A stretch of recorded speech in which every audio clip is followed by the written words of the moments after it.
Analisa ini berkaitan dengan cara kita membaca ya. Ya, analisa ini berkaitan dengan cara kita membaca kemungkinan besar arah ini mau kemana. Maka nanti yang kita akan pelajari adalah pergerakan yang ada dari chart ya, candlestick ya, candlestick dari chart candlestick. Karena itu sebelum kita menganalisa, sebelum kita banyak belajar di analisa, maka terlebih dahulu harus paham cara membaca candlestick ya. Minimal harus bisa membaca bagaimana candle itu bergerak atau punya karakter ya. Untuk membaca karakter candle ini ada beberapa poin. Ada beberapa poin yang bisa kita jadikan sebagai dasar. Yang pertama ada body candle atau momentum. Yang pertama adalah body candlenya. Yang kedua adalah sumbu atau rejeksi atau penolakan. Yang ketiga ada high, harga tertinggi. Yang keempat ada low, harga terendah. Ada body yang merefleksikan adalah momentum atau kekuatan besar di sana. Body yang panjang atau candle yang tebal dengan tidak banyak sumbu itu adalah momentum yang kuat. Kalau saya contohkan begini, ini misalkan merah begini. Kemudian ada sedikit sumbu di sana. Oke, yang satunya ada candle warna hijau ya. Sama-sama candle dengan momentum. Ini yang satunya seperti ini. Yang kita baca dari chart itu adalah bodinya. Yang kedua adalah sumbunya. Yang ketiga adalah high dan low-nya. Sumbu itu adalah rejeksi, penolakan ya. Body mengindikasikan momentum. Sehingga kalau bodinya tebal tanpa penolakan, maka ini momentum bullish ya, dia akan masih berpotensi naik. Ada peluang untuk dia naik karena banyaknya yang beli ya, semakin banyak yang beli, harga semakin naik. Semakin banyak orang menjual, semakin merosot harga itu. Jadi semakin menjual itu semakin merah begini. Maka dia akan semakin tebal, makin berpotensi turun. Yang kedua sumbu penolakan ya. Sumbu kita lihat, sumbunya di atas ada. Ini tidak ada sumbu berarti momentum. Kalau ini ada sumbu kecil-kecil, kita bandingkan dengan bodinya. Kalau tidak ada setengahnya atau 2/3 tidak ada, artinya kekuatan bearish ini sangat kuat. Maka tidak heran kalau seperti ini, biasa di emas khususnya itu akan cenderung lebih kuat turun. Ini cara kita membaca chart candlestick atau candlestick. Yang selanjutnya, selain kita harus bisa membaca karakternya, yang kedua harus tahu strukturnya. Ada chart, ada struktur. Nah, struktur ini kita bisa lihat dari terbentuknya pola yang ada di sana ya. Beberapa candle yang membentuk satu pola. Misalnya begini. Naik, turun, naik lagi, turun lagi, naik lagi. Nah, maka struktur yang kita lihat naik, turun lagi. Kita perhatikan high dan low-nya. Ini low-nya, ini high-nya, ini low-nya. Dia bergerak menuju ke atas, bergerak menuju ke atas. Artinya ada struktur yang mengarah ke atas. Ada pergerakan candle yang menuju ke atas. Ini artinya di dalam struktur pasar nanti kita lihat di situ akan bisa kita tentukan apakah ada tren atau tidak. Tren itu naik, tren turun, atau datar, atau sideways ya. Tidak ada tren namanya. Dari beberapa candle, dari kumpulan candle itu akan membentuk satu kecenderungan. Kemana cenderungnya? Ke atas, ke bawah, atau datar. Datar itu tidak ada tren, naik dan turunnya sama atau hampir sama begini. Nah, ini namanya datar. Artinya high dan low-nya menuju dalam satu garis yang sama. Garis horizontal. Sedangkan tren ini makin ke satu arah. Oke, jadi perhatikan chart candle, kita nanti baca chart candlenya atau candle-candle yang terakhirnya kemudian kita lihat strukturnya, susunan yang terdekat dari running itu seperti apa, apakah menuju ke atas atau ke bawah. Setelah ketemu dalam satu arah itu, maka perhatikan yang selanjutnya, yang ketiga, perhatikan level atau support resistennya, support resistennya.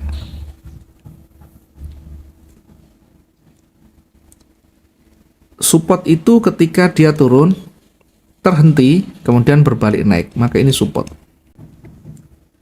Sedangkan resisten ketika dia naik, terhenti dan berhenti di situ, berbalik turun, maka ini jadi resisten. Support, resisten. Dia turun lagi sampai di mana? Apakah sampai di support berikutnya atau tidak? Kalau dia tidak sampai berikutnya dan mulai berbalik lagi, maka ini namanya support yang baru. Dia naik tidak sampai support, tidak sampai resisten di atas dan dia berbalik turun lagi, maka ini resisten yang baru. Nah, sedangkan ketika dia turun dan melewati support, kemudian dia menembus lagi, terhenti berbalik naik. Nah, disinilah yang update terbarunya. Di sini namanya support yang baru. Sedangkan dua ini yang tadi jadi awalnya support, karena dia ditembus, maka fungsinya menjadi resisten, Ini di area ini sangat penting untuk kita nanti mengenali ya. Karena mendekati area-area ini, mendekati wilayah ini, market itu berpotensi dia kalau dia lewat berarti jauh lebih kuat ya. Itu logikanya seperti itu ya. Jadi support resisten ini, yang support ini kalau saya gambarkan adalah lantai. Resisten itu adalah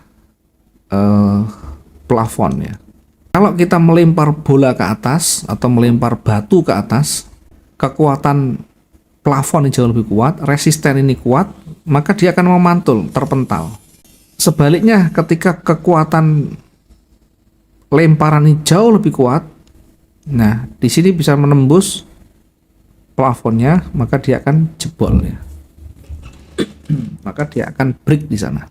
Nah, break itu artinya ada peluang dia lebih kuat, kekuatan dorongnya lebih kuat, jauh lebih kuat. Sebaliknya ketika berada di bawah, ini sama, ketika dia turun dan membentur support di sini, kalau kekuatan ini lebih kecil, kekuatan lempar ke bawah lebih kecil, maka dia akan memantul. Sebaliknya ketika ini ternyata kekuatannya jauh lebih kuat dari support, dari lantainya, maka ini bisa jebol gitu ya. Jadi untuk mengilustrasikan contohnya begini ya, kita coba praktekkan ya. Nah, kita coba lihat beberapa contohnya misalkan. Nah, semakin banyak dia tidak bisa lewat, ini semakin banyak tidak bisa lewat, di sini semuanya terhenti, sumbunya terhenti sampai di sini, dia turun sampai di sini, lagi turun sampai di sini, turun sampai di sini, terakhir. Nah, perhatikan, ini namanya support. Ini namanya support. Ini namanya support ya, seperti ini. Kemudian ketika dia mulai turun lagi ya, ketika dia mulai turun lagi, tidak mampu melewati, maka dia bisa memantul lagi ya. Nah, ini bisa memantul. Artinya kekuatan support ini jauh lebih besar daripada tekanan dari atas. Ini membentuk satu support. Jadi support itu di mana posisinya ya? Support itu tadi ketika semakin banyak dia menyentuh dan tidak mampu untuk melewat. Banyak seller mencoba menekan tetapi ditolak terus. Semakin banyak ditolak, maka semakin besar peluang dia memantul. Di sini mencoba lagi gagal, memantul akhirnya ke atas. Kembali mencoba lagi. 1, 2, 3 gagal. Dia mulai warna hijau, mulai naik lagi. Ini masih berfungsi. Nah, sekarang yang di atas. Di atas itu ada di sini resisten namanya. Di situ ada resisten. Di mana ketika dia naik, ini terhenti kemudian berbalik atau terhenti sampai di sini. Yang kedua, Dia mencoba breakout tapi gagal. Ditutup di bawah. Akhirnya dia ditolak terus ke bawah. Mencoba naik lagi, gagal lagi. Mencoba naik lagi, gagal lagi. Kedua kalinya. Yang ketiga mencoba naik lagi, gagal lagi. Maka ketika dia mulai gagal, perhatikan pergerakan seller ya. Seller semakin ke bawah. Nah, di sini ada level yang terdekatnya, di mana di area ini banyak ditolak juga ya. Perhatikan sumbu-sumbunya. Ini karakter candle yang harus kita perhatikan. Low-nya di sini. Low-nya semuanya terhenti dan berbalik naik. Sampai di sini juga sama ya. Dia terhenti berbalik naik. Ini adalah level yang terdekat. Ketika level ini dilewati dan ternyata belum tutup, ya tutupnya melewati dua support di sana. Maka ini disebut dengan breakout. Kekuatan seller jauh lebih kuat daripada support. Maka ada kemungkinan, ada potensi untuk dia lanjut lagi, turun lagi. Artinya apa? Yang kita lakukan untuk membaca arah, untuk membaca kemungkinan itu adalah untuk kepentingan kita. Saat kita melihat trigger itu ada, saat melihat indikasi itu ada. Dari mana? Dari analisa yang kita lakukan, itu ada peluang untuk lanjut turun, maka disitulah kita bisa ambil posisi.